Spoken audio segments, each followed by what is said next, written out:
Honda Activa Mapu Police na fa kibagi mayokta miyam na mayang Imphal Police Station mamang da kongjang sanction kre.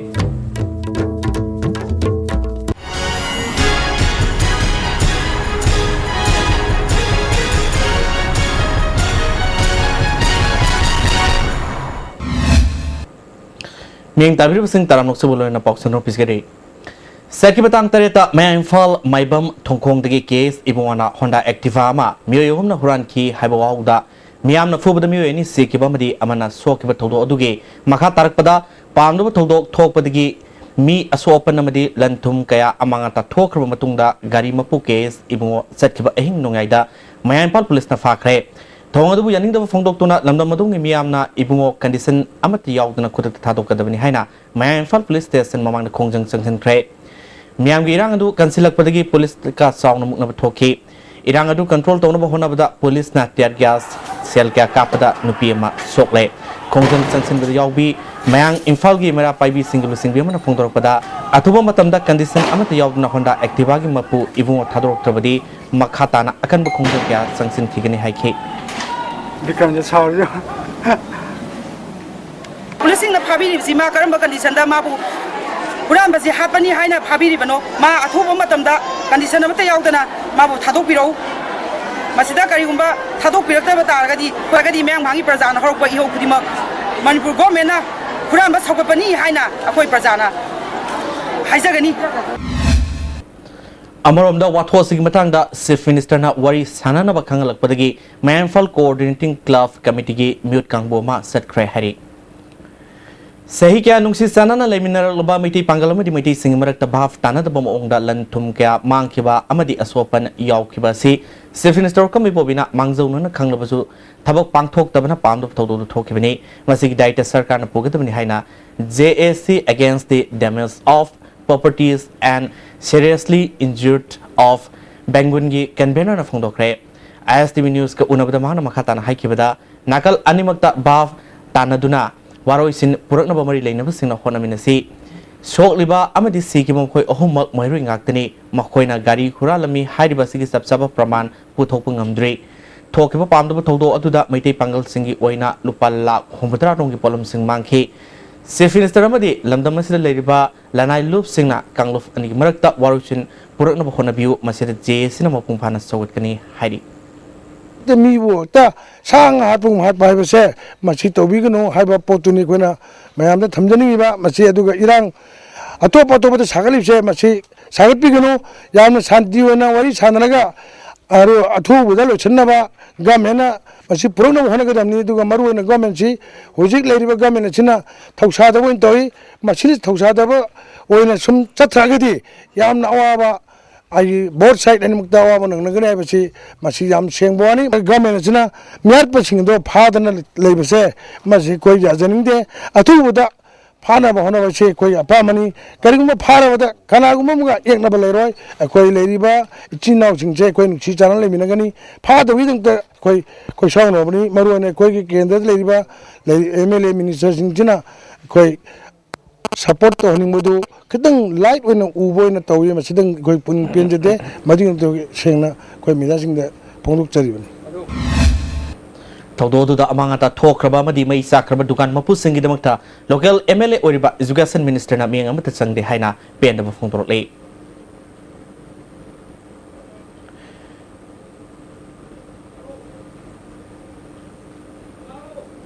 Pamdo todo thokiba numit aduda sakangdaba singna dukan mari fakairaga posai sing huran khre hari ama thoigi nungdin pung mangata ba dwaida kaigumba irang amagi thokka mari lenana aigi me Imphal bazar da leiba aigi naunupa gi tukal ani aigi tukal ani kairaga adugi irang du mari lenana miyamna aigi pot thong so pakairaga manghan takan bigre Set kibatang taramathogi numidang da sakang da bamiyoi kharana nungai mera paibi sanglel da nungai kapsin rumoi kya asopan nangan kibathong bu yaning da ba phongdoktuna kai sampat leimazam laikai gi community hall da wakan mifum setakre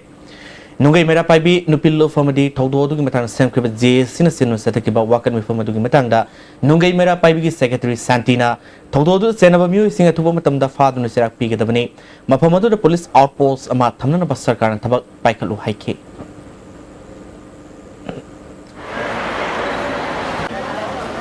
डिमांडी हौजे हौजे से minister नुंदा वरम दा कोई memorandum हम पिसनगनी अहम point दा अकोई नुंगई हाइबो खुल मचा आसी Meitei minority क्वाइदि ओइबो मफमनी मसिदा सि थवोइदना तौबसि की मतुम तारपसि कनाना ngak singa da gaibida security outpost ama thambi aduga aikoi nupi samasa yam usi thawoi da pot ama tawri ba pot asi mamutana yengchenbiu amadi aikoina tawri ba pot asida khoi tawrak iba chili ba pot nomai kapsai ba pot se misak se akoina ngahan tawri ba numit gi tharaga heng thangja numit mangani subani sibi manung da puthoklu ha ba pot asi ngai na thamjani pot अमरोमदा Manipur खुंदा मिनरिबसिंग अमटोइने नुंगसी सानना जात बिजात खाइदना खोय अमतिनि हाइदुना लमदम असिबु ngak सेनु लाखिबनि हाइना कंगलै इमा लुफना खंगलले हनक नुंगैदा मैरा पाइबि संगदा सकंगदबसिंग नोइ कापसिनदुना सोफन नंगनखिबा थौदो अदुबु नुंगाइतब फोंदरोले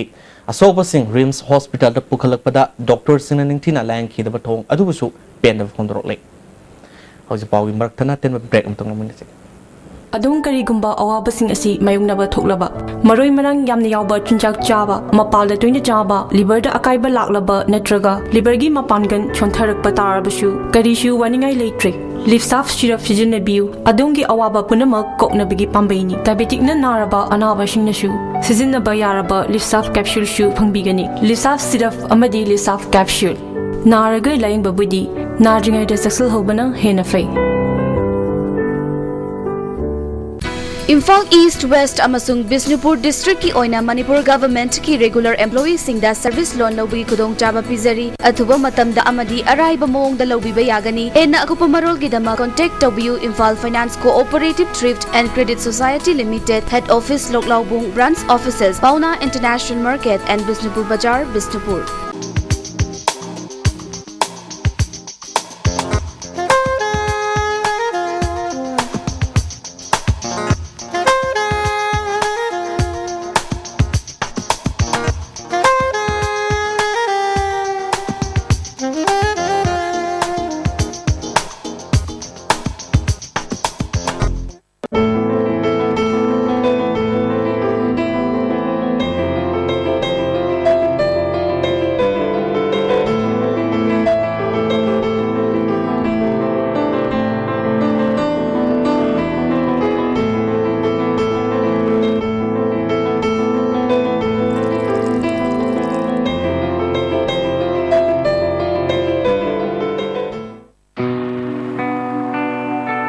Wanted some electronics mechanics for repairing Istv set-top boxes at different places: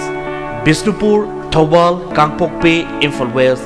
Imphal East. Willing electronics or mechanics may contact Secretary Istv Network. Jolip 100% natural syrup amasung capsule yu thakpadagi oirakpa awaba chaitheng hakjangi liver soklakpadagi kuchu sengaktaba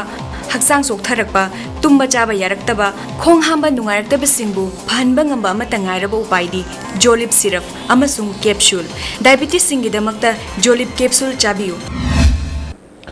amuka na taranokse Manipur se jor haganba seismic zone mangage manung sen momfom da leirubana hauzik hana lener ba yumsing akhang ai sing tanaduna jor harakpa matamda khudong thiba thoktanaba semdokpu mathok tare haina PWD gi chief engineer M Lokendrona ngasi PWD gi conference hall pangthokpa achieving seismic safety in Manipur through confined masonry construction hiram da pangthokpa seminar hudobi thorom da haikrai. As we all know that the confined masonry construction means it is a construction consists of unreinforced masonry walls confined with reinforced concrete with tie beams and tie columns. And this type of construction is used in both urban and rural areas, either for single family residential construction or for multi-family construction, say up to 4 or 5 stories in height. Tormaduda PWD ki additional chief engineer case Temba IIT Kanpur ki professor Drugal Sirai IIT Guwahati ki professor Heman B Kausik amadi IIT Pantat ki professor Bhaivab Singhal na singba myu kya na surwaki Wangang Kibasina Fondon Kibada, Manipur se Jor Hagen Mafam Oibina, Lerang Natarga, Saba Yumasi Kodong Tiningani, Makatana Sumo Makalgi Yumasi Sabiganu, Pangtoloba Seminar, Siam Namaru Seminar, the Masiki Pangapa Gallo Singadu, Miam that Mapung Fana Yohanaba, Honaminasi have Wafam Sing Tamnaki.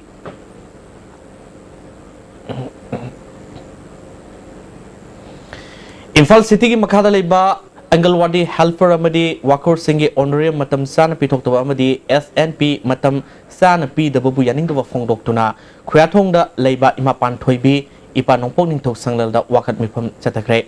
Saruyaki Vimana, Angalwadi Wakar Masung helper Singi, Imphal City Oina Honorarium, Tataret Nam Sinduna Tamli, Atumotamda, Pitoka Davani, Amadi Matik Saba, CDPO Tambu Haiki. Ram say matam chana pibiyo atai tha mari ki pibi kharaya khosong ki pibi dati adu khar pibiyo dogi CDPO se matik chaba CDPO pibiyo haidi mana injalaga di akhoi su iren jana mafam matam chana phangdori ne natabida akhoi na dazum tawraga moina yawbi draga di akhoi do su awaba oyani aduna ne mayam na phamjari sa dai ge nate aduga SNP matam chana pibiyo adu dang haijani Angalwadi helper Amadi Wakor Singi Honorary Matam San Pitok Tabamadi SNP Matam San P the Boyaning to Fondutuna Nomebung Community Hall Wankai Mehubum Lampak Sinsmai Parking Amadi Wangmum Rekai Larambi Community Hall so Wakan Mipam Pangtoki Wakat Mipam Sing Aduda Tongan Tuanba Placard Kea Sizinaduna Pen of Fondoki Istv network service provider Moriba Pureromba Konang Konda Leba Media Cable Network Setkibahin Nungai da Kangodan May Sakre. May Sakpadu short circuit Oigin Hana Singre, May Sakpaduda, Lupa listening and Kairongi Malsang Amangata Tokre. Andro Kendrugi Manung Senba Sangam the Bidagi Ketel Manbi Fawus Lambi si Nomagi Pibam Soxilly, Marilyn Singa Numit Manganigi Manunda Semzin Naba Youth Development Committee Sangam the Vinatabitore. Lambi Sida Lango Puba Gari Kaya Setpana Fibam Soxilla Lambi si Marilyn Sing that Sambina Bahaikrabasu, Nasi Pawa, Tabak Amata Pakalak An Kongtang when a Hayangdi Sakatara Panba Sobomakal Gari Sing Sang Mating Haina, Nasi Sangam the Vida Pomi Singer Unabamada, Committee Publicity Secretary na Fondokre. Lambi se kogi pambiba local men and suming sangi the Bugum Mitotoi, Shang Hargadi, Takaragi Mamanga, Kalas Haba, Horami, Aduba Kogi Jaga, see your Pogimuta, Tokre, I kogi Lambisi Shang, Jiribam Lambidagi and the Patre Haviare. Other local men, Nena Sigi, Marilyn Neva, local men, Amadi PWD department, I kogi Lambisi Sabi Neva. Aina rescue kutang da pilto jari loina na karigumba ikoina haiba lambi se Marilyn Neva department numit mangani fogi manung da semat da taragadi ikoi makhal makha kya ki khongjang kya marmam sanction lagani aduga akogi lambi sida haiba kaithen manwi road airport kaithen manwi road as the seliba tipper sing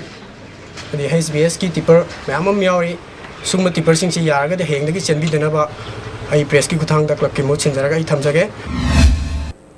Kaitel Sang Kintabada Senaba Maraleba Musing Lemna Tafam Tokdiana Manipur People's Party in a Kanglali. Hariba Kaitel Sang Sing Asi Saba Mui Sing Masakang Doklaga Pipam Tokba Dandi Subsan Piket of Nihana MPP na Davitori.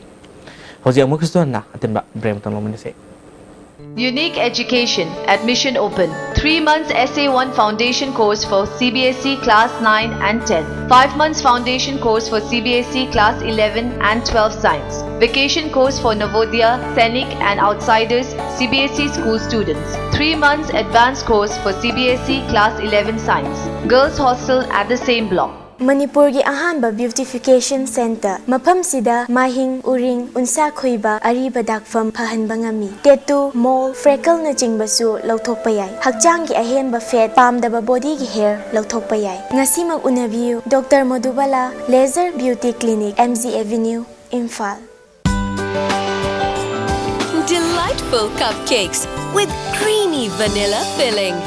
from Winkies, the cake specialist. A magic mix of chocolate and vanilla marble cakes from Winkies, the cake specialist. Lengshin Birao, Sarma Opticals, BT Road, Imphal na. Special offer पिजबगा लोइनना हौदोकचरे lens खक्तमक लेगदबा scheme असी पांबीबसिंगना इसागी मिटका चानब फाइबर लेंस अमा लेबिगदबनी अदुगा अदोमगी अपांब फ्रेम अमा फ्री द पिजगनी खुदोंग चाबसी लौबियु ngasimak lengsen birau Sharma opticals opposite Johnson School BT Road Imphal. Delta Tutorials for CBSE, Kwakatel Airport Road opposite Oil Pump. Admission open. Foundation course class 9, 10 and 12 science starting from 1st April. Vacation course for Navodaya and others for class 11 science from 4th April to 16. Time 10 am to 7 pm. For details, please visit Delta Tutorials, Kwakatel Airport Road opposite Oil Pump. Amukison na taramnoksari. Lisingani taramari da Supreme Court na transgender singi hak pinaba khangan kiba wafam state government na namsinduna thamubu yaning da phongdoktuna ngasi Manipur Press Club ta pawgi mifam ama pangthokre saruga kiba All Manipur Nupi Manbi Association ge Secretary Santa Khuraina Supreme Court na transgender singi da point manga yogba hak sing state government ta sanahna ba wafam phongdokrabasu Manipur ge oina dingasi pawba namsinduna thamle hak sing asi thuba matamda phangana ba khonadrabadi khongjang sangsalagani haiki Government have the social welfare department maruina ekhona social welfare department da transgender gi data masing pikhat khre aduga masikari gino hamatam da transgender welfare board semna na bane akhona ngasai ki Supreme Court na sa judgment je implement tauna na ba state sida adubu ngasi bauta state government da gi miyeng amata sangbi da ba aduga pi ki ba document sing to stand still loina leng dana leiba masi akhona yam thu na to haningi aduna tabata rabti akhona su community gi mai kai da gi akan khongjang ama sangsalani habse akhona mayam da phongtokningi Ahal Singh Manipur Sarkar na piba all pension ki senpam sing matam sana fangan biu haina IMC Ward number 3 ki councillor Newton Chandra na marilena ba department ki minister da miang sangbi na April torle ngasi pangmi sing unabada Aadhaar card yaudrubadi pension lobu yaro habse Ahal Singh bu hana wahan bani haiki central government ki guideline ni haiduna Aadhaar yaudadi pension piroi haibasi Manipur government na amadi mai ba minister na honorable minister na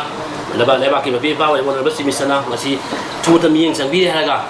wara ba hansi alai bo pension phangan bi wa phamse ko thamjai banam di thaiman gi wala thaiman constituency MLA gi makhadi yen gera daga tanaraga mai jaga jaga gi kala ba na ko jaga da pension je yen ba hena khudong saga da gi hansi khudong saga da gi haibido khallaga ma ga tawgi ba da mai na athu tan pension phangan janingi haina I print and electronic media yung from the Rural Medical and Health Center Thobal Moising Makada More de Leba Taramatoi Suba Assam Rifles Unit Hospital da Assam Rifles More in a sinungasi Lem na lang kem ang pangthokre kem atu da mioi kya lang biglo na darkar oi ba hidak lang ta kya su yen thoki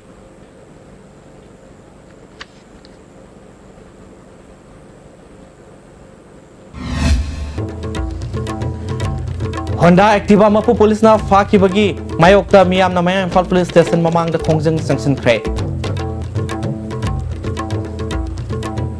How's it? As the episode of Matang Slow Zray Ming Tabu Sing Amukana Kurundre.